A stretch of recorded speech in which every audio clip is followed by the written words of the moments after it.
This week at NASA.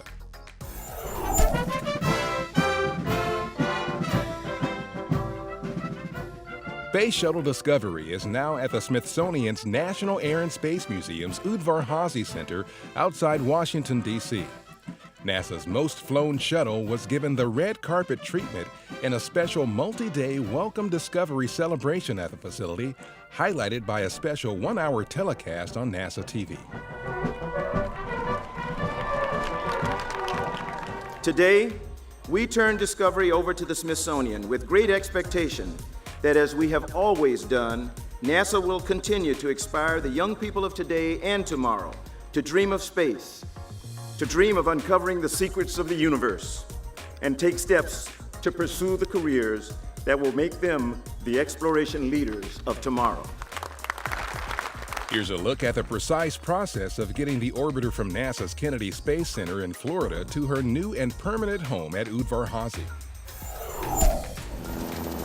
I'm not going to lie to you, feeling a little sad, because I think it's like, watching somebody leave home. Space Shuttle Discovery began a new mission as it left NASA's Kennedy Space Center in Florida, destined for the Smithsonian's National Air and Space Museum Udvar-Hazy Center outside Washington, D.C.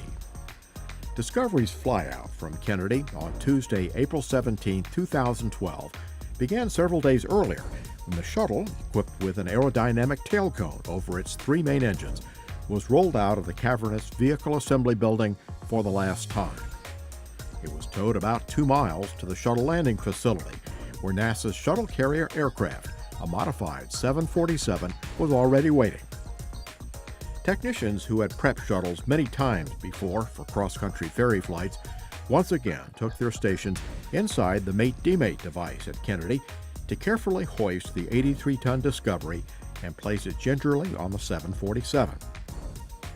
The combination was pushed away from the steel stacking structure and spent the day as the center of appreciation for employees and NASA officials who came out to see the spacecraft one last time in its operational environment. Some of the astronauts of Discovery's last mission, STS-133, came back to Kennedy to see the shuttle's departure. This has been Discovery's home for a long time, but I think the Smithsonian's going to take beautiful care of her as well. So I look forward to taking my family up there sometime and seeing her on display. Space shuttles routinely impress people with their performances, and even flying through the air on a 747 inspires a certain gee whiz notion, even among astronauts. Once you get over the shock of realizing that it's going away for the last time, you can't not look at it and say, wow, how in the world does that combination still work? How does that fly? We're doing a series of flyovers starting here at Kennedy, and we're doing one in Washington, D.C., and we want to do the best job that we can, so a lot of eyes watching us on this delivery. And the crew of the shuttle carrier aircraft did not disappoint, providing the nation's capital region with inspirational, once-in-a-lifetime views with a series of flyovers, giving young and old one last look at Discovery in flight. The SCA then brought the most prolific space shuttle in history back to Earth with a picture-perfect landing at Dulles International Airport for its induction into the Smithsonian.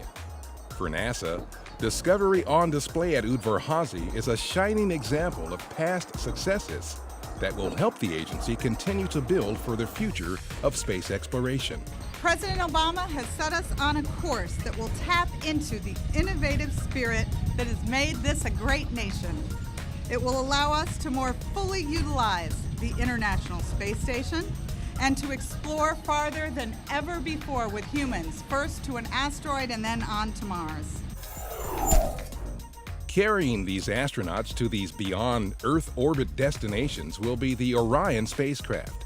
The test vehicle used in the Pad Abort 1 test in 2010, which saw the successful flight of Orion's launch abort system, was among many NASA items and exhibits displayed at Udvar-Hazy for the Welcome Discovery celebration. The first spacebound Orion capsule is scheduled for an uncrewed test in 2014 that will see it travel farther into space than any human-rated spacecraft in more than 40 years. Meanwhile, at the Wallops Flight Facility, Orbital Sciences Corporation is conducting Pathfinder operations for the critical pre-launch process of rolling out the Antares launch vehicle to the pad. Antares is being developed to provide low-cost access to space as part of NASA's Commercial Orbital Transportation Services Program, or COTS. There are currently 10 missions planned between 2012 and 2015, including a demonstration flight and 8 resupply missions to the International Space Station. NASA Chief Technologist Mason Peck visited the Glenn Research Center and was updated on a wide range of technology efforts. Among the facilities toured was a lab where researchers are investigating ways to revolutionize aerogels for use in space and here on Earth. Engineers and scientists joined Peck for a working lunch to share details of their research and development efforts through Glenn's Center Innovative Fund. What I want to share with you for just a little while is a little bit about who we are and where we are at NASA, and hopefully whet your appetite for things to come. NASA Administrator Charles Bolden and Deputy Administrator Lori Garver provided remarks at the 28th Annual National Space Symposium in Colorado Springs. The event, held at the Broadmoor Hotel, has brought together space leaders from around the world to discuss and address the future of space since its inaugural event in 1984.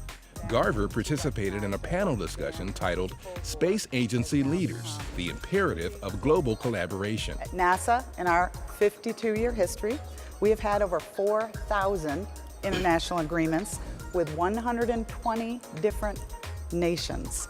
We have, I know throughout the week and in the past few years, had concerns that we as an industry, as a community, are not able to change and adapt. Look no further than this collaborative effort. Again, born of the Cold War, the space program is truly a collaborative effort. The National Space Symposium has become widely known as the premier U.S. space policy and program forum and the must-attend opportunity for information related to space.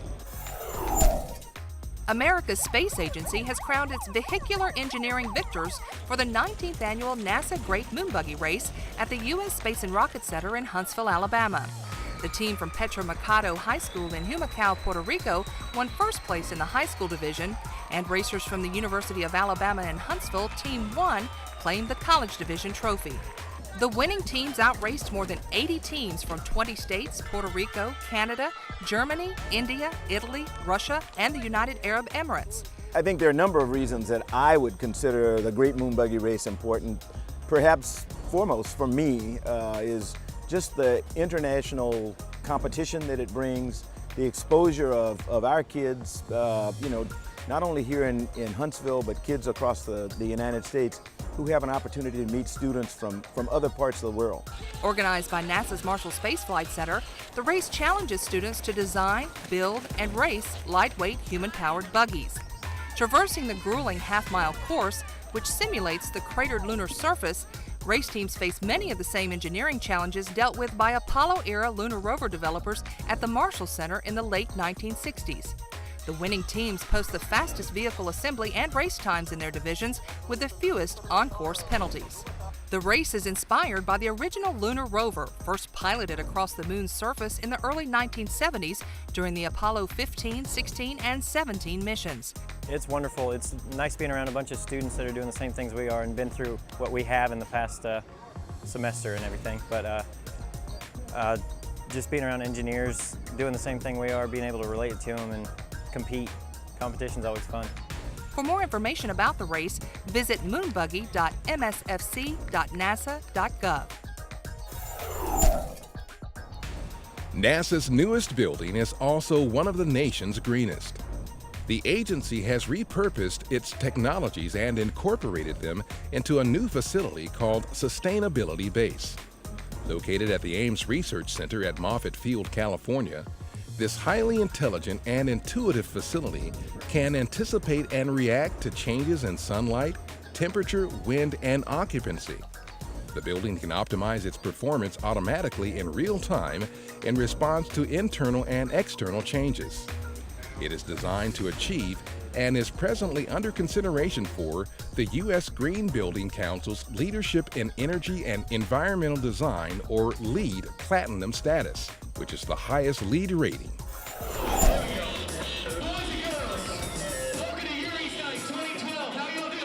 And about 1,400 aliens and Earthlings recently celebrated spaceflight at Yuris Night, Hampton Roads.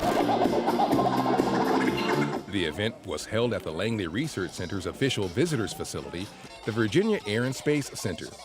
The crowd honored the anniversary of the first space shuttle liftoff, as well as that of the first human spaceflight by Russian cosmonaut Yuri Gagarin. The night featured a mix of NASA innovation and technology, a little stargazing, and entertainment, including a DJ and dancing inside the museum and live reggae outdoors on the observation deck. As in past years, there were plenty of familiar characters on hand, including Darth Vader, a Star Trek officer, the crew from Futurama, and a number of men in black, as participants got into the spirit of the evening. And that's This Week at NASA. For more on these and other stories, or to follow us on Facebook, Twitter, and other social media, log on to www.nasa.gov.